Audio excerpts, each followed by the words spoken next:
So this session is to talk about green foundations. We're going to be asking, and hopefully with the help of our panelists joining us today, answering the question, can reindustrialization cement us our low carbon future?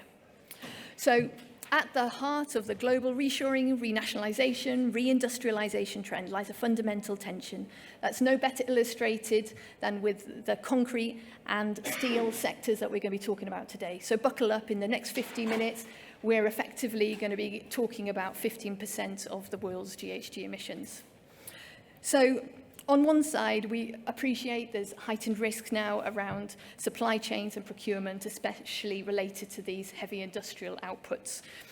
There's those looking to mitigate this risk by ring fencing the existing traditional processes and the fossil fuel dependent processes involved. However, alternatively, the leading organisations and governments are looking at this reorientation of global trade to focus more on the supply chain's resilience and diversification and how to leverage this to accelerate the deployment of new lower carbon technologies. So I've jumped right in, which is a tendency of mine, but I am from Climate Group. I sit in the heavy industry team. Climate Group does all the hard-hitting sectors, and we cannot do that without looking at concrete and steel. So I'm here today to bring both the supply and the demand side perspective to this conversation. But I'm not doing it alone, and I'm going to be handing over now to a four-strong panel of experts who will really unpick the dynamics of the supply side and especially dive into the story about steel. So as I'm talking, I'd really welcome the panelists to start to come and make their way to the stage. Moderating the session today, we have David Vidowski, Director of the US Program at the World Resources Institute. Previously, with 2 decades at the US Environmental Protection Agency, he brings deep expertise in energy transitions and climate policy. Hoyun Jenny Kim is the CEO of Global Industries Hub. They are mobilizing philanthropic capital to decarbonize heavy industry. Previously, Jenny Kim also served as the Ambassador and Deputy Minister of Climate Change in the Ministry of Foreign Affairs in the Republic of Korea. Sandeep Nijavan is the CEO and co-founder of Electra, a clean iron company, and has been at the forefront of deep tech and venture innovation for 20 years. And finally, Simon, the whole way from Australia.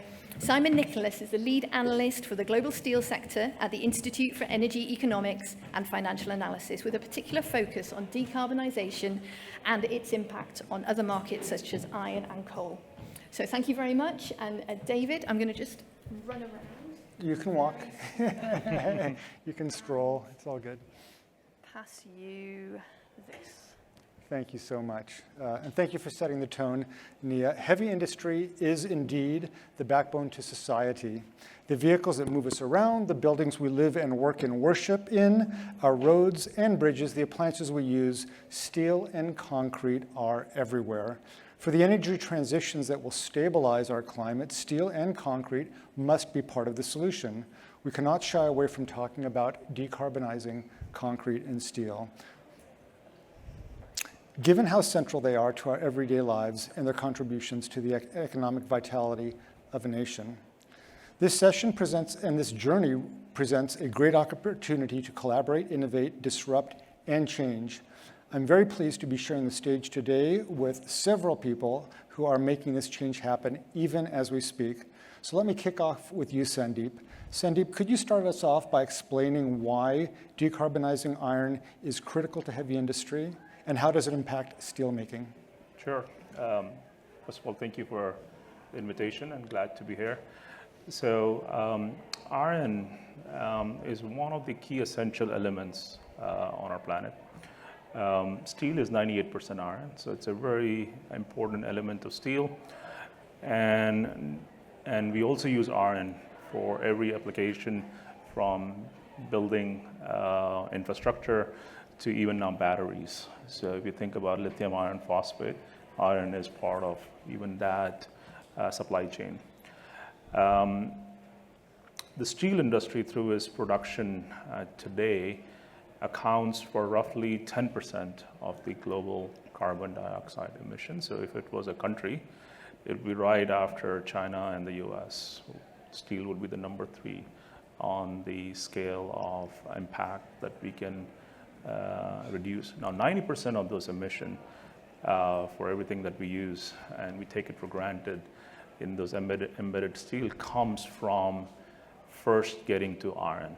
As I said, 98% of steel is iron, and 90% of those steel emission comes from refining the iron ore, which is iron and oxygen bonded together, that we dig out of the ground, what's available on crust, and refining that to first produce iron to make that steel. Thank you. Simon, next question for you. What are your thoughts on large exporters of iron ore expanding or switching to exports of green iron? Is the industry seeing the growing market for decarbonized iron and steel as a significant business and investment opportunity? Yeah, so if we want to get the fossil fuels out of iron production, and the iron making step is the most carbon intensive part of the steel making process. If we want to get the fossil fuels out, and then we need, at least in some cases, to be thinking about shifting the location of where we make iron from where it is currently made in integrated steel plants, and shifting that iron making step to locations where there is cheap renewable energy available. And that's what this slide is demonstrating, this idea that iron making will potentially dislocate from steel making and shift to locations with cheap, hopefully very cheap, renewable energy. I think what's really interesting about this slide is that it comes from Rio Tinto. Rio Tinto is the world's largest iron ore exporter.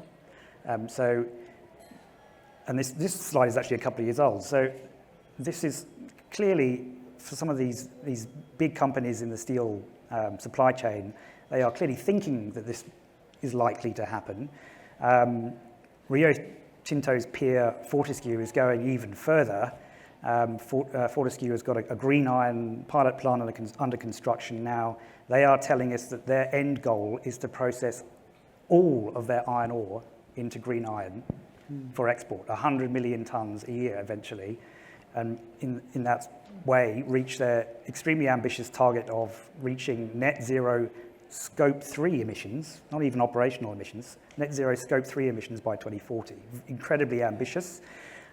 I would say if they get even close to that target, they would have completely transformed the emissions profile of the steel industry in the Asia Pacific.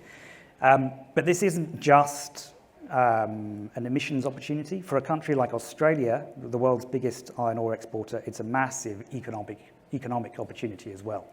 So Australia's exports are currently about 70 or 80, iron ore exports, but are $70 to $80 billion a year, but that's expected to fall because China's iron ore demand is going to fall as its steel production falls. But it's been calculated by a very well-respected think tank in Australia that if Australia switches from exporting iron ore to exporting green iron, that's a trade worth $250 billion a year. So a quadrupling of the value of Australia's exports. So it's a massive economic opportunity as well. Sounds like it indeed. Jenny Kim, do you think it is the best time to invest in heavy industry? Absolutely. First of all, I'm very glad to be here at this session about industry sector's decarbonization.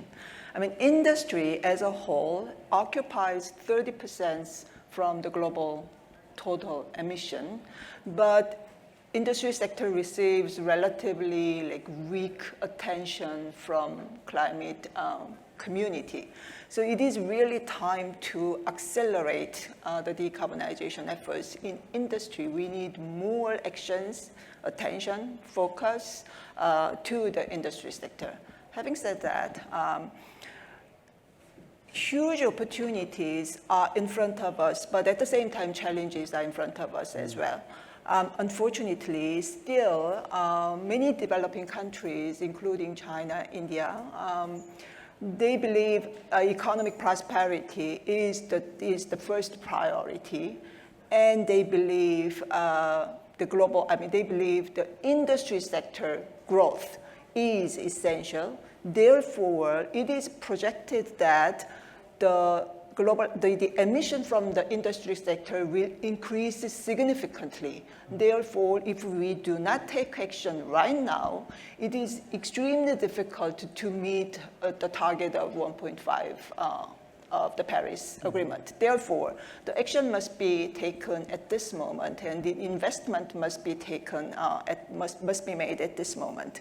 I mean, the Global Industrial is a philanthropic organization exclusively focusing on accelerating decarbonization in the heavy industries like steel, cement, concrete, and chemicals. And this is the expression of philanthropy's commitment to pay more attention to the industry sector. And I strongly believe that this commitment is going to bring the commitment from other side, from governments, from corporations, from investors, from technology developers. All stakeholders must work together. Yes. Thank you. I'd like to follow up on that because you mentioned the imperative of meeting nationally determined contributions through decarbonizing heavy industry. What are you seeing and hearing from the government and private sectors in planning for those investments and capital expenditures?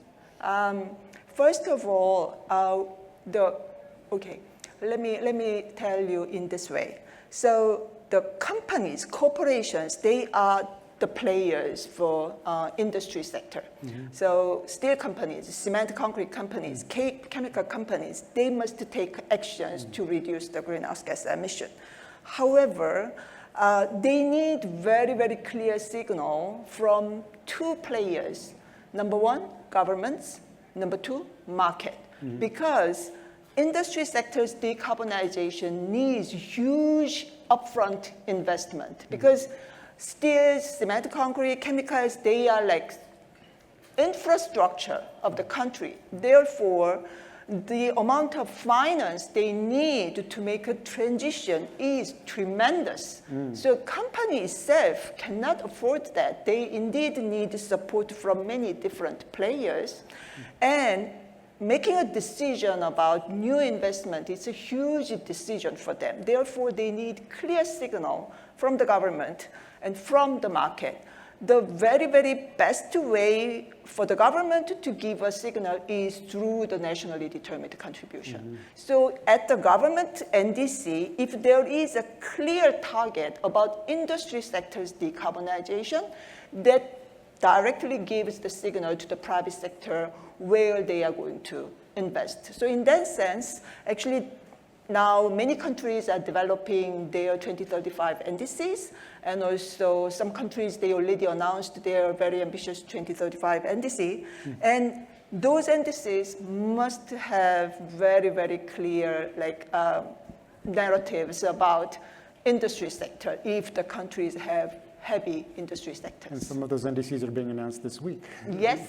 Fascinating. Yep. So I'm going to move back to Sandeep. Sandeep, with potentially large placements of capital to implement new technologies to serve a growing market for green iron and steel at scale, what finance models help build investor confidence in technology and financial performance, and build the innovation partnership between investors and industry? Sure. So you're asking really the toughest question. I know. I saved it for you. Anybody to answer, and I wish I had a crystal ball to share with you all. No, I mean, on a serious note, look, I think we're living in a world where capital is constrained with the interest rates that we have. We have massive uncertainty on the policy side that is unclear. I would say if we just knew what the rules of the game were, we can actually work with that as well. So what the investors and how from a company perspective, we are looking to finance this thing is it's no longer about developing a technology that can do from A to B, create a molecule or create a product. On our case, that's actually the iron, which was there on the Simon slide, converting the iron ore to iron through an electrification process. But really understanding what those unit economics are, okay? Really understanding where the risks are that you understand and how do you de-risk to give the investor the confidence that you have full understanding of unit economics of what you are trying to do. Once you sort of have that piece of the puzzle in your hand, the next barrier or next sort of pillar that you have to really build is around getting that product or the molecule contracted to bring revenue. And the name of the game is that back in 2020, 2021, we could go and finance this based on, believe me, these are the offtakes and this is what the revenue is and the potential of the revenue is, and there's massive error bars on any of those things. These are contracted, bankable revenues that are take or pay agreements. And that is no longer on basis of, I have 3 months of it contracted. You got to go sell your factory before you build the factory 7 year out, 60 to 70% of that factory. So that becomes the next hurdle piece. And then if you get that piece done, then you start talking about how do I finance and put a capital stack to marry the first two of the pieces together, which is through a combination of equity, debt, and a project financing capital stack. And all you're trying to do, again, is every step of the way, you're trying to address the financial viability of that business and build that off ground, and in a way. So it is, I would say, we talk a lot about like innovation, and a lot of things we talk about innovation on technology side. But where we're living in the world right now is there is an equal amount of innovation needed on the operational and the business side to build the business. And how do you build these offtakes? How do you contract those offtakes? And then it's also financially the innovation that requires to build this entire capital stack together. So hopefully I can tell you more about that next year. Yeah, I mean, it's so important because so often people think about the technology, the cost of technology, the innovation, and not the engineering of the finance, the offtake, and all the relationships that make that business work.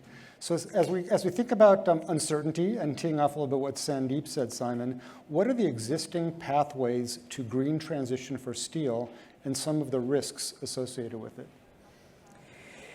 So I'm going to sound fairly optimistic, but why not? Steel is often termed as a hard-to-abate sector. It's not a phrase I'm a huge fan of, because I think that the incumbent steelmakers often hide behind that phrase and say, don't expect too much from us.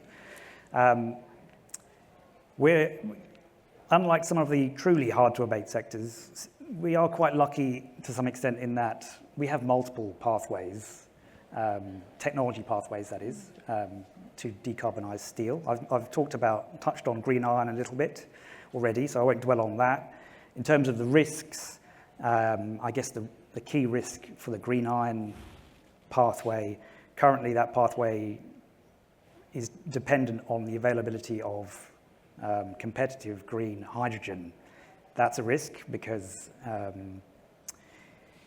development of green hydrogen is clearly slowed globally. So there's a risk there. That's where direct electrification comes in, of the type that Electra is pioneering along with others.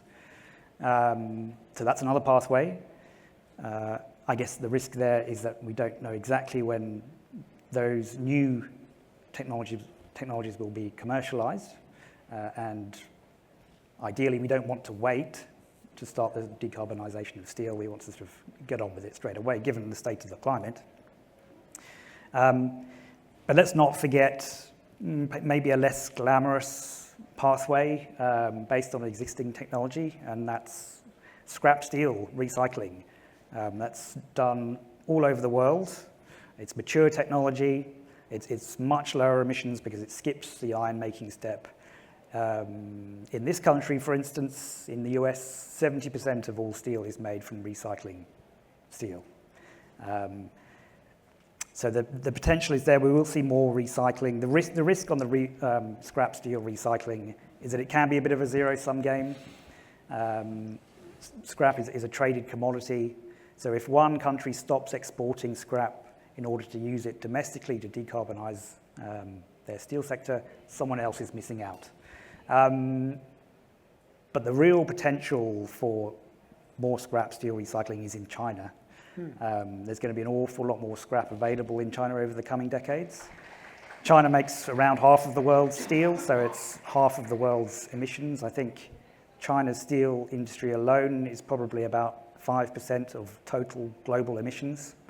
The good news from China is that its steel production peaked back in 2020, which means its emissions peaked back in 2020, 10 years earlier than targeted. You don't hear that talked about very often, but that's the good news coming from China. Their steel sector peaked its emissions 10 years earlier than they were targeting. And then going forward, the next phase of China's steel decarbonization, I think, can involve an awful lot more scrap steel recycling over the next couple of decades. So we're not dependent on one pathway. One of those pathways will not do it all for us, but we have those multiple pathways. And I think maybe in the next few years, we need to start thinking about retiring this phrase, hard to abate, certainly when it comes to steel. I think it's when we think about how much technology innovation is going around the globe, hard to abate, maybe we'll put that in a closet and think about kind of the next opportunity space. Simon, can I sort of build on that question? Yeah, please. I think, Simon, I mean, and on this point around this thing, the reason I would say it is hard to abate is, I think what we're forgetting about is that we are dealing with a commodity that is lowest in the totem pole of value, steel. I think we should not forget about that. Copper, zinc, lead, lithium, I mean, those are like 10, 20 times larger dollars per unit material that you're thinking about. So any transformation you're going to do, you're up against that, okay? And that puts up a very high barrier in terms of getting the unit economics that is at parity. So that's a very tall order. So the constraints that Simon mentioned, like the paths are you can use hydrogen to go down that path. The reality is that the cost and economics of that thing as it stands today, and this is, you can go read the news, that most of those hydrogen economics pathways, with the exception of one or two that are unique, the project in its sense, have been pulled back because unit economics just doesn't meet what the market demands. When we talk about our path, which is direct electrification, as Simon was talking about, it really gets constrained about where is electron coming from, and how is that electron green electron, and where is the infrastructure to provide that green electron, and which is the same thing for hydrogen. So, and how do you sort of bring that infrastructure? And if you're going to electrify even through hydrogen or even our path, the grid has to actually expand by 30% of what it is today, just to make steel electrified. So that's a massive constraint in the system that needs to be addressed as well. And I fully agree with Simon that the world is transitioning toward recyclability, and that should be center of any circularity we think about, obviously. At the same time, that reservoir of recyclability is continuously getting contaminated through periodic reviews. So you always need virgin metal to build steel products that require that specification, especially the one that you need to drive a car versus a steel that is in this building, which we cannot see. So it has different requirements than when we drive a car. And that's a very high grade of steel that requires that virgin element. So I think I know you wanted to be optimistic. Sorry. Well, maybe we may have another, I want to be realistic here. We may have another optimist on your right-hand side. You're surrounded by optimists, perhaps, Sandeep. I wanted to turn to Jenny Kim for just a moment and ask, kind of teeing off of what Sandeep just shared, Who are the crucial links or stakeholders in the steel value chain, and what are the biggest opportunities to engage them in scaling the green steel value chain, perhaps reflecting on what Sandeep just mentioned? Yes, I mean, first of all, I agree with Simon about having multiple pathways in decarbonizing steel sector from technology perspective. So we have technology available. And the real issue is why we cannot like scale up and speed up leveraging those technologies. Because particularly steel industry has multiple key stakeholders. Steel is, in many countries, it's a kind of national pride industry. So it's a backbone of economic growth. So government policy is crucial to the steel industry's transition and transformation. Therefore, government, politicians, they are one of the stakeholders, key stakeholders in transitioning steel sector. And also investors, because transitioning steel sector, as I mentioned, it needs huge amount of money upfront. So who is going to take the risk, actually? Commercial banks, they will not take such a big risk. So public money, government or multinational development banks, so a kind of public money must lead in investing in de-risking as well. And also, we indeed need a very strong signal from the market. I mean, okay, green steel, although green steel is available, but if there is no buyer, why steel company has to produce green steel? Therefore, creating a demand about green steel, how can we create new market, new demand for green steel? That is very critical element as well. In that sense, other industries which use a lot of steels, for example, auto industry, can play a role in creating new demand. And also consumers. Actually, the people, they must be ready to pay a green premium when they are going to purchase products from steel. So there are multiple players, multiple stakeholders in decarbonizing steel sector, and all of them, they must work together. That's why partnership is important. And another story is steel is widely traded product. Therefore, government to government, like international collaboration is crucial as well, because many people, many steel companies, they export products outside. Therefore, what policies will be taken by the overseas countries will be crucial. For example, EU CBAM is going to have a very direct influence to Korea's steel industry. So at the global level, multilateral collaborations, bilateral collaborations in decarbonizing steel supply chain, steel trade value chain, that is crucial as well. Thank you. And I think that the opportunity to dive into demand management, to public procurement, private procurement, I think that's going to be a topic of the next session. But that's a fascinating place that you've taken us right now, Jenny Kim, so thank you so much. Simon, Jenny mentioned partnerships. What would successful stakeholder partnerships look like to you? And could you share the one already in the making? Well, the one that immediately comes to mind, and I'm taking you back home to Australia, is happening in the town of Whyalla, a town that I'm sure you've never heard of. It's a small town of about 20,000 people in South Australia. It is a one-industry town. It has a steel plant. About 4,000 people either directly or indirectly are employed by that plant in one way or another. So it's very much a one-industry town. It's a decrepit old plant based on coal that was put into, had financial difficulties. I won't bore you with the details, but it was put into administration back in February. So now there's a problem that this town is dependent on this steel plant. And we're starting now to see, and it's early days, but we're starting to see an interesting collection of stakeholders coming together.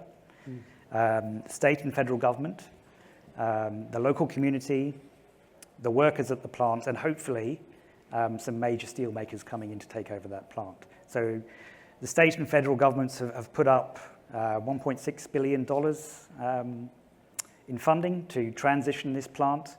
There's important local community support, there's small business support, there's $2 million of support for the local surf club. That's very important in a place like Australia. Got to support the surf club. But most of the funding is to help finance a transition away from coal towards something much cleaner. So what really needs to happen now is we need some serious steel players to come in and take over that plant. There's a bit of interest, and there's one particular coalition of steel makers, POSCO of Korea, Nippon Steel of Japan, JSW of India, and BlueScope of Australia. Some of those are steel makers that have been criticised for not doing enough on steel decarbonisation, so I'm hopeful that Whyalla will give them an opportunity if they really are interested with that government money helping them along the way. So you won't hear me say that, or anyone say this very often, but Whyalla, the small town of Whyalla, might be worth keeping an eye on over the next 12 months. Fascinating. We're kind of getting to close to the end of our session, so I'm going to call this the lightning rounds. We've got a couple of quick answers, but important questions. Sandeep, I want to come back to you in talking about you were talking about the economics of kind of the lowest rung of the value chain of iron ore. Very quickly, can you talk a little bit about how public policy can accelerate innovation in the steel industry based on some of the economic and trade patterns that you're seeing? Sure. I mean, I think I would bucket that answer. I will put that into two buckets and policy. I mean, you can think of that from the demand perspective, and you can think of that from a supply side, perspective. If you look at historically, the offtake of solar and all of that stuff actually started with the demand side policy, which was a feed-in tariff system, and then it was followed through with supply side policies, which were the investment tax credit and the production tax credit, that really helped to scale. And why that sequencing is important, I think Jenny put it as well, is that unless you create a demand first, you can't push from the supply side. And while we would love to have that, incentives, I feel that what the market needs today, especially in steel and those sectors, is having demand side and commitments to buy these products that have those environmental attributes, and then be supported so that these factories can be filled, and you can go build these factories. And when you start building the factories, then you have to think about what is the supply side policy that is needed to help. Given the capital intensity of these plants, is that how you bring that together. So CBAM, for example, in steel is sector is a good example in Europe. We'll see how that gets implemented. There's lots of talk about it getting delayed or sort of being remorphed into that. The tariffs in the US is also a demand side intervention that is helping obviously to reshore some of these industries, and obviously the fact that, as Jenny said, that steel has always been a geopolitical flashpoint for ages, and building that resilient supply chain and reshoring that is absolutely a big part of the story today. And all of these, or some combination of them, is needed to move this forward. Great. So Jenny mentioned the importance of public investment. You've mentioned kind of a demand side management, both of you. You've also mentioned CBAM and border adjustment mechanisms. Jenny, Kim, are there any other regulatory or policy changes that would set us on the path to success besides what we've already talked about? I say green public procurement. Yes, government must take a lead. So as I mentioned, if market is certain, then corporations, they will invest and then they will produce green steel. We mainly focused on steel at this discussion, but we must not forget that industry sector occupies 30% of global emissions. So if we cannot achieve decarbonization in industry sector, we cannot achieve net zero by 2050. So industry is really a big, big piece in the entire puzzle of net zero and 1.5 degree. Having said that, public procurement can lead and can create new market, new demand. So governments must take the lead, and politicians, they must take the lead. That's what I want to say. Thank you. So now we're at our final call to action for this session. There's a lot of calls to action. I'm going to start with you, Simon, and we've got about 30 seconds each. So this is going to be, like I said, the lightning round. What change do you want to see in the wider industrial decarbonization ecosystem by this time next year, and how would you have contributed to it? Okay, so we're hopeful in Australia that we'll get COP31 next year. It's not certain, unfortunately. But if it does happen in Australia, green iron, I think, will be right at the top of the agenda for an Australian COP. I would see my role over the next 12 months, if that's going to happen, is to help defend the phrase green iron, because there are groups, fossil fuel proponents in Australia who would like to see gas used to make iron. And I see my role as making sure that green iron means green. Excellent, thank you. Sandeep, what change do you want to see in the wider industrial decarbonization ecosystem by this time next year, and how would you have contributed to it? Sure. I mean, I think from our perspective, it is really around demand aggregation, okay? Because I think we have the technology. We are scaling up as fast as we can to a demonstration scale and beyond. What I want to see in the next 12 months is that demand coalesced into contracted offtakes. And that is the most critical piece of the puzzle. I cannot underscore that. I want to be there in 12 months to have and announce those pieces in hand.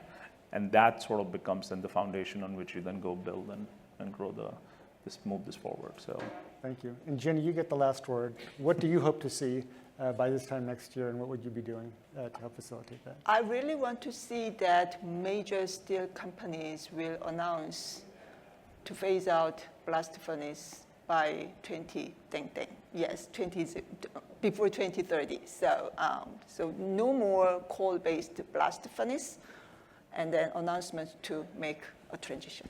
Wonderful. Well, thank you so much for the time. Oh, quick question. yes. There was a steel plant going up in California that was going to be completely renewable.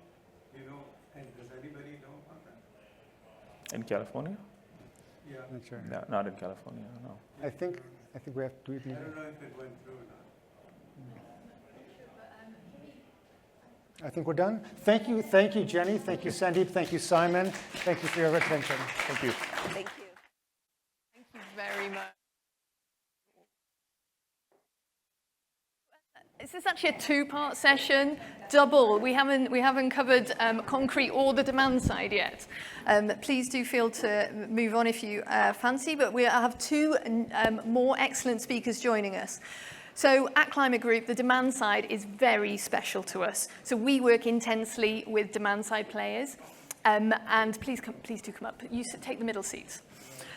And if we're talking demand and we're talking industry, we really have to talk about the construction sector. So 50% of all steel, as well as the concrete, goes into the construction sector. So I'm here now with Scott Schneider here, the co-leader of Thornton Tomasetti's structural engineering practice.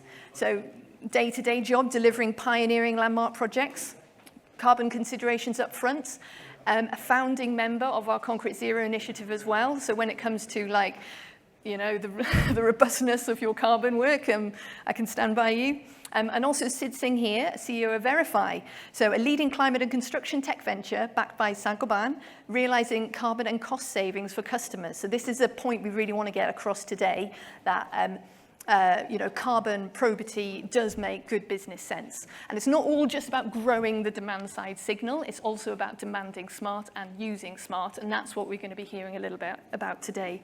And not from me, so I would really like you guys to take it away now and share some experiences with us about user-led optimization and innovation in the work you do and related to concrete. So...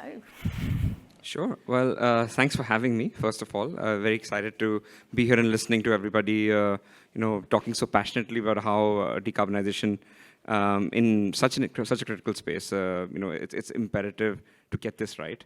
And concrete, which is where Verify plays and where I spend most of my time, is a very important part of that. We see user-led intervention in the concrete space as one of the most critical pieces to fix here. There is wastage and, things to fix in the process all over the place. So when you bring in data and you bring in AI to look at understanding how might you think about improving parts of that process and really driving optimizations that don't necessarily have to be just ESG. They, in our case, very often it's a value both in terms of P&L benefits and ESG going hand in hand, and that's how I feel you can drive adoption. From our perspective, we have clients all over the world who have all different types of projects, and they have all different types of outcomes in mind, whether it be a hospital or a stadium or a speculative office building. But what they all agree on is they'd like their upfront costs to build their facilities to be as cheap as possible. And there's certainly a component here in terms of optimizing materials that comes into play that's right in line with delivering that work to our clients. We certainly see that over the past years, particularly when it comes to concrete, we've optimized a lot of what we design around minimizing labor. But we know that we can get back to looking at opportunities to really minimize material as well, which is a great first start towards minimizing embodied carbon. And once you've done that, then you can get into specifying materials more smartly, looking for opportunities to make replacements, and also bring on some other innovative technologies, stuff that Sid will talk about, things like carbon capture and storage, and other ways where we can really kind of push the industries to come along with us. And as someone mentioned in the panel before, this is really a partnership at work that can get this done on our projects around the world. Brilliant. I think, Sid, it'd be great to hear a bit more about your technology, and specifically you've talked about the profit and loss, but really linking that to what really gets your customers excited, and maybe your clients excited as well when it comes to getting them involved in the journey around low carbon concrete. Sure. So, we focus on the in-transit piece within the concrete value chain. So, essentially, all of these trucks that you're seeing running around cities, carrying concrete within them, we have a solution that gets installed on these trucks and is essentially monitoring and optimizing the quality of concrete while it's in transit. So, every erroneous addition of water that happens leads to loss of strength. When you have loss of strength, you end up adding more cement to make up for that strength loss. And every kilogram of cement that you're adding is essentially 6 kilograms of CO2 that you're adding into the mix. So there is a direct link between the carbon footprint of that cement and how much consistency you're able to drive in that process. And that's essentially what we're doing. So with our technology, there is a direct link in, first of all, stabilizing the process. First of all, understanding with real-time data what exactly are the properties of the concrete that are at play. And some of the panelists in the previous discussion were talking about supply chain resilience and variability in terms of input materials in steel. But it's also a very critical factor affecting the cement and concrete industry. A lot of the partners and customers that we work with are dealing with a huge amount of supply chain challenges with input material variability. So how do you, in that landscape, drive assurance in terms of quality outcomes? That's what we're doing. Yeah, and again, I would say that the outcomes that our clients are looking for can be quite varied. So, we partnered with a design team to help Amazon deliver their HQ2 outside of Washington, D.C. There were 20% reductions in embodied carbon on that project relative to those regional averages. That type of client is interested in leading and driving the industry forward.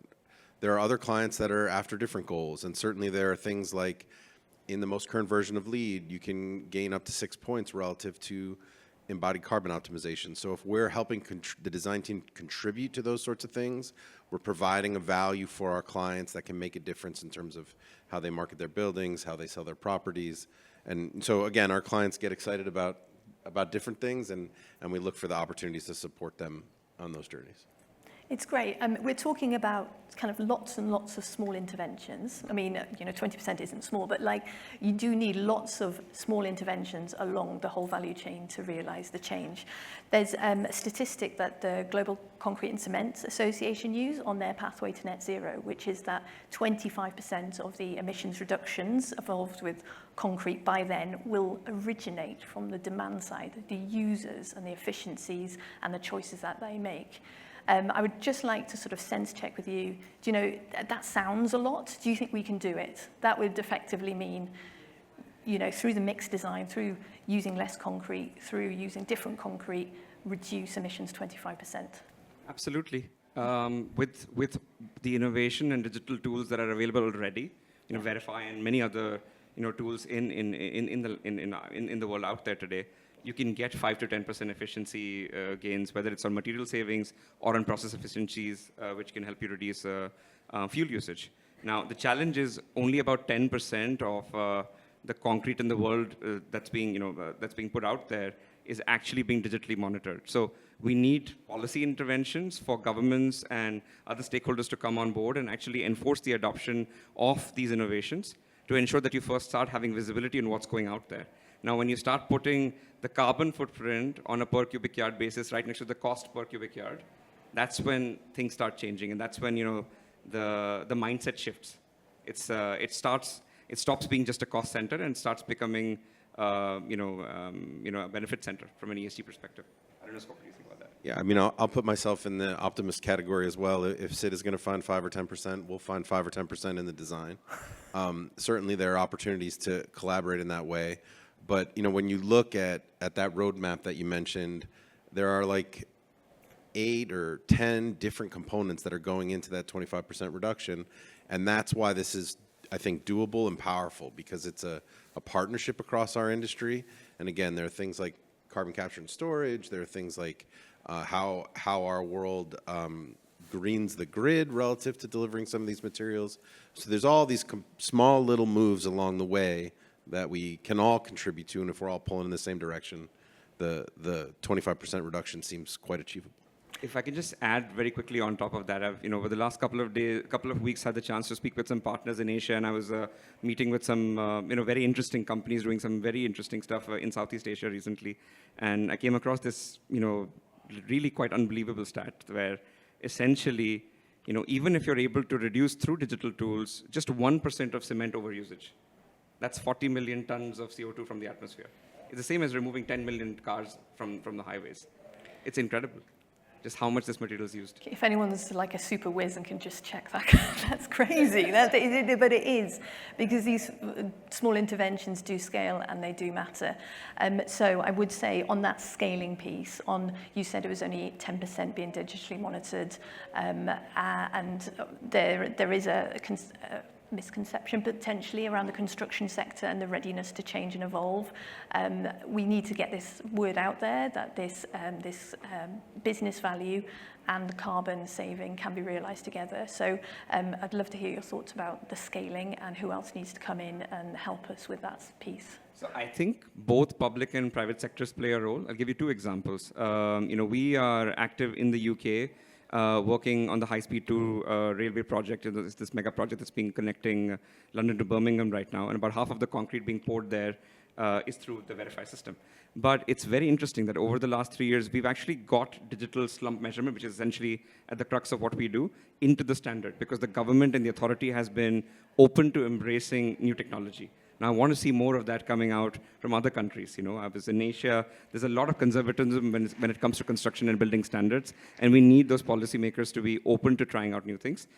On the same side, we are involved with a lot of with our partners in the US today on data center construction. And it's, in this case, it's the Microsofts, the Amazons, and the Googles of the world who are paying for these big mega projects. They are also mandating low carbon cement usage in their projects. So I feel like it's both sides of the spectrum. It doesn't necessarily have to be governments. It's also large private players that can play a big role. Yeah, I would just add on.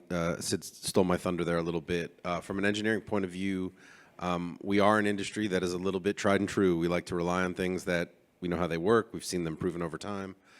So the more that we can do to find pathways into building codes, into things like ACI and Eurocode, into state agencies and federal agencies, the more that those pathways open up and we can get innovative materials tested, proven out, and get some confidence across our industry, the faster we can scale these things and get them into play. That's thank you very much. We are going to have to call it because there is a session after us, but that was really, really fascinating and a really strong thing to end. There's lots of things we can do. They may all seem small, but they're all moving in the right direction. Thank you very much. I'm going to say one or two more words, which is that it's been lovely having you here. I hope you've taken something away. There's a lot that we do at Climate Group. We want to keep working at the nexus of this kind of transition piece. So thank you so much. And thank you to all our panelists who joined earlier and are speaking with us now. Okay, that's really the end.